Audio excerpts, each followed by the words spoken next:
your smile on. Today is gonna save us. Hello there, I'm Chris August. I am a Pisces, and I'm a beach man. Sometimes I'm a mountain man. Right now I have the beard, probably a mountain man. But today I'm sitting here in Nashville, Tennessee, where I live, and I'm from Dallas, Texas, and I became a Christian when I was 15 years old. A girl in my Spanish class invited me to church, to a youth group, and I graciously accepted, and I went that Sunday night. I was very much into breakdancing at the time, and I thought there was going to be people breakdancing there from what she told me. I showed up in my Adidas wind pants. There was no one breakdancing, but there was free pizza. I kept going, and after a few Sundays, when the gospel was being preached, I decided that I wanted to give my life over to Christ, and it's been a journey ever since. Not always an easy one, but one that is worth every moment that I spend trying to do it. And so that's kind of where I am now. How I started music. As far as music, I was very involved even as a kid. My father did music, and I was around it. I had guitars laying around and keyboards and drum machines, and so I just kind of naturally would play around on it. But when I was 15, also same age as when I became a Christian, I stopped playing basketball, which a dream of mine was to be in the NBA, like most kids' dreams, I want to be a professional athlete. But those dreams fell to the wayside as I discovered how my asthma was not going to let me play basketball anymore, and I was short, and I wasn't that talented at it, so I had to stop. And I started doing music more and more, and started playing piano, started playing guitar, started writing songs, and that's just kind of how I got my start. And I grew up, listening to Beach Boys and Beatles and Chuck Berry, and then when I was in middle school, I heard Boyz II Men, and I just loved R&B music. And then later on, when I was 15, started going to church, I heard Chris Tomlin and Dennis Jernigan and Charlie Hall and David Crowder Band, and I was just like, I love this stuff. And kind of since then, I've tried to just kind of mix them all together, from Beatles to Boyz II Men to David Crowder, which is a weird thing to mix together, but it can be done. And it's what you hear with me. I don't even write any of my songs. I just take a few words of theirs and put them together. That's not true. Please don't sue me, David Crowder. That's kind of how I got into the music, and I'm always excited to see what's coming next. Next is coming your new album. Can you tell us about that? So my new album is called No Far Away. It comes out in August, and I know what you're thinking, Chris August, it's August. Well, it wasn't my idea, but I don't mind if it helps get my album out there to you. But it's just a collection. I get asked a lot, like, what's the theme of this or this record? And I always wonder, I'm like, I don't really go into a record going, my theme is going to be, a Little Mermaid party, and we're going to have all the Disney princesses. I don't know. I didn't necessarily have a theme that I was wanting. But it was funny, just today actually, I was thinking, the theme, if I had to choose one, would be a man just figuring out life as he's going, and which sounds kind of cliche, and but aren't we all doing that? And for me, I just try to write songs that people can relate to, and I do that just by being honest of where I'm at, because I'm no saint, and I mess up, and I just I have my doubts, and I go through situations where I need to be forgiven, or I need to forgive someone, and I just write songs about whatever that case may be. And I hope my hope is that people will hear this record and find something to latch onto, find some encouragement, some inspiration, and get into it, and hopefully relate to some of the songs and articulate maybe something that they couldn't think of themselves. And that's what my hope is. Could you pick some songs and share the poster? I picked two. All right. Starry Night and also 770. Starry Night is a song that I wrote. It was just an interesting time in my life where I was in LA for a while and kind of got away from church for a little bit, for a few years almost, and I was doing mainstream music, and I hadn't even written a Christian song in I'm not even sure how long. And I kind of saw myself really becoming the man that I definitely never thought I would become, and I just was like, you know what? I'm moving back to Dallas. I want to get back involved in my church. And after doing that, a year or so into it, I just really started feeling the Holy Spirit tugging at my heart. And I was sitting there one night, and I was thinking, wow, I have not had the feeling of conviction, and I don't even know how long. And as a Christian, you need that to help keep you in tune with the Spirit. And I just kind of broke my heart. And that night, I was like, you know what? I'm going to rededicate my life and my music to Christ. And that was January 18th of 2009, and I wrote Starry Night that night. And it was a song that I definitely never thought I would play for anyone, and I ended up showing my friend, a good friend of mine, the next day, and he told me it was the best song I'd ever written. And I was like, really? And a few months later, I was signed to Word Records, and it's been an awesome journey with that song. And now it's a single, and it's always crazy just even thinking about that.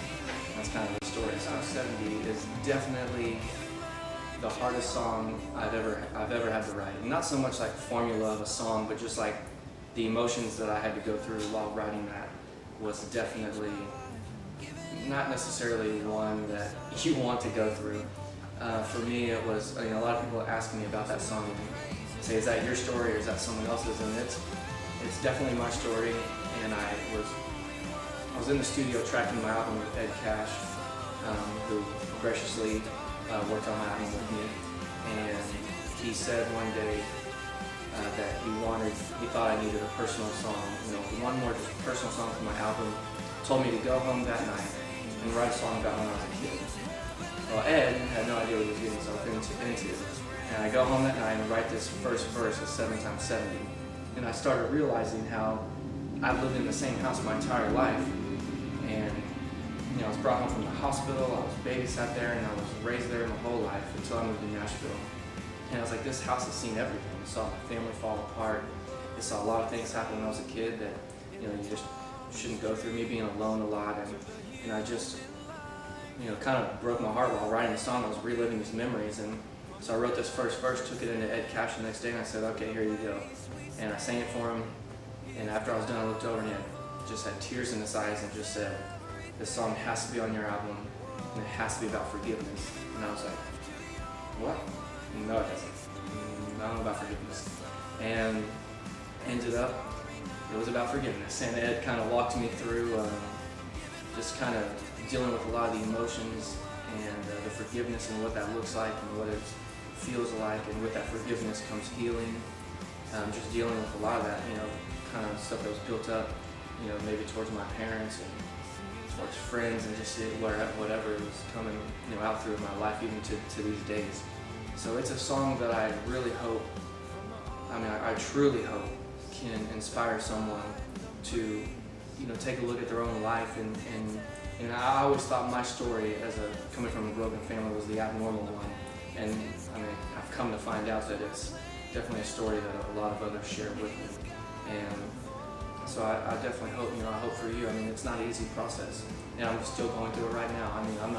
I just started counseling because of it, and I think it's an amazing thing to kind of look in, and even after that initial forgiveness, to really look into a deeper forgiveness and really, kind of work itself out at it. And it's like I said, it's not an easy thing, but it's all. Battle is a song that really just talks about the kind of everyday struggle with, choosing the world, choosing God, and it just started as me, just kind of, praying. I was praying one morning, I was just like, God, today I choose you. That, conversation that I was kind of having with God was just like, Father, I choose you today, over the world. And the beauty of it though is, here's the thing. You're never going to always choose God over the world. As humans, Romans says, for all have sinned and fallen short of the glory of God. And it's just bound to happen. I'm human, I make mistakes, and it's no excuse, but it's just the truth, and none of us will live a perfect life. But the beauty of it is, in the midst of, even in the midst of those sins, like that's what the cross was for. And that's the beauty of the cross, is that it's like, look, have this battle and try your hardest to live this life for Christ. But know, when you give your life to Christ, the battle's already been won. It was won at the cross. And that's kind of what the story of that song is. You wrote songs also for the mainstream and not the Christian. So what is the difference? What is major difference when you write for mainstream and now when you write for Christian? As far as writing the difference, you know, between mainstream and Christian, I'm not sure. I wish I could tell you there's an exact difference. For me, I just kind of write the song and I'll start the music, and you know, it's like, where do I feel this music is taking me? I mean, and I'll feel like, what am I going through right now? So for me, my personal formula is just, what am I going through? Let's write the song. And I mean, I think I just maybe luck out in the fact that my, you know, style that's mostly natural to me happens just to be more of a pop kind of style that is easy to listen to, I guess. I don't know. Some tell me that. It puts babies to sleep. I don't know, that's not true. Unless you want to buy my record, then it'll put your baby to sleep. But yeah, I mean, I think, you know, there's definitely, for me, even when I was writing mainstream music, I wasn't writing anything inappropriate, and I wasn't, you know, I was just kind of writing more songs about relationships or just about life in general, not about, you know, the glory of God. And now I still write songs about relationships and about life, but I still also write songs about the glory of God and how amazing it is. And you know, I think all songs have their part in our life, you know, and you know, I think they can speak different things into each of us, for sure. How do you maintain your relationship with God? What do you do? I just, no, I'm just kidding, I don't know. To maintaining a relationship with God is definitely, I mean, that's a tricky question, but for me, one thing I've noticed, more than anything, what helps is it's really important who you surround yourself by. And I'm very careful who I let close to me and who I, you know, really open up to. And, you know, your close friends they have to have the same goals. They have to just be striving to be like Christ. And, you know, if you're not surrounded by people that have that same common goal as you, it's going to be hard. It's already hard enough, you know, to turn down all the things this world offers you. And, you know, I'd say that's definitely been the biggest thing for me, and just having people that I can share life with and really connect with and say, this is what I'm going through, and just be honest with them, you know, this is what I'm struggling with, this is what I'm dealing with, and they can tell you, and you know, and you're just kind of there for each other and encourage each other, and that's definitely a big thing I think helps.